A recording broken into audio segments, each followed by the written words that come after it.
What is up, guys? It is the Muddy Puddle Squad here. Welcome back to another brand new video. And in today's video, we're going to be talking about consoles I want in order by most to least.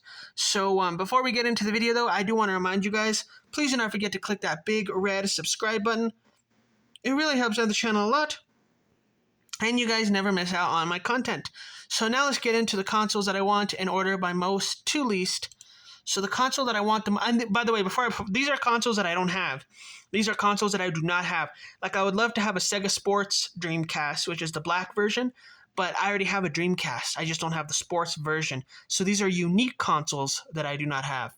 Anyway, let's get into the video. So the first one, or the one that I want the most, is the Nintendo Switch. You guys are all familiar with the Nintendo Switch. My dad has a Nintendo Switch, but I personally don't have a Nintendo Switch. It'd be cool to have my own, so that way me and him could like play games together. Like I could hang out in my room, he could hang out in his room, or like if we're on a plane or whatever, a train. It'd be cool to to both be able to play on our own Nintendo Switch against each other. The next console is the Sega Saturn. So I've got two Sega consoles. I've got the Genesis and the Dreamcast, but I don't have a Saturn. So that is the only Sega console, disc-based console from Sega that I do not have. And there's some pretty decent games on there. Like there's Nights into Dreams, there's Gen War, Bug, and there was another one that I really, really liked, but I can't think of the name of it right now. Oh, Baku Baku. So the next one is the Sega Master System. So that might seem as quite a surprise if you guys didn't check out my recent videos, but that seems like a decent system. I mean, I mentioned a few games like Psycho Fox would be a cool one, but again, there's not really too many good games for the Sega Master System. There's a few though, and I think it would be worth owning someday. ColecoVision, another video game console. This is probably the oldest console that I would want.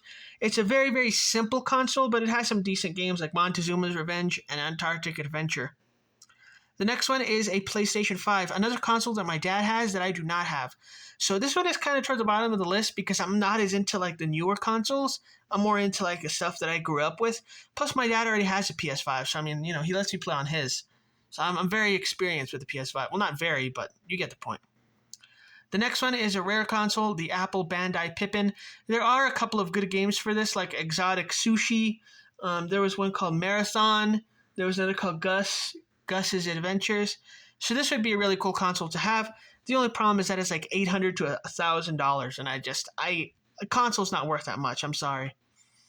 Another console, Pioneer Laser Active. Now this one has multiple features into it, but again, it's the same thing like the Apple Bandai Pippin. It's just way too expensive.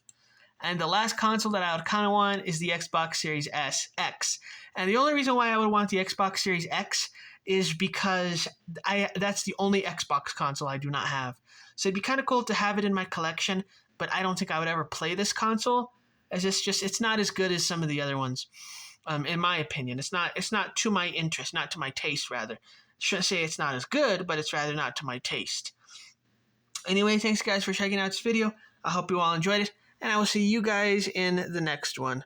Later.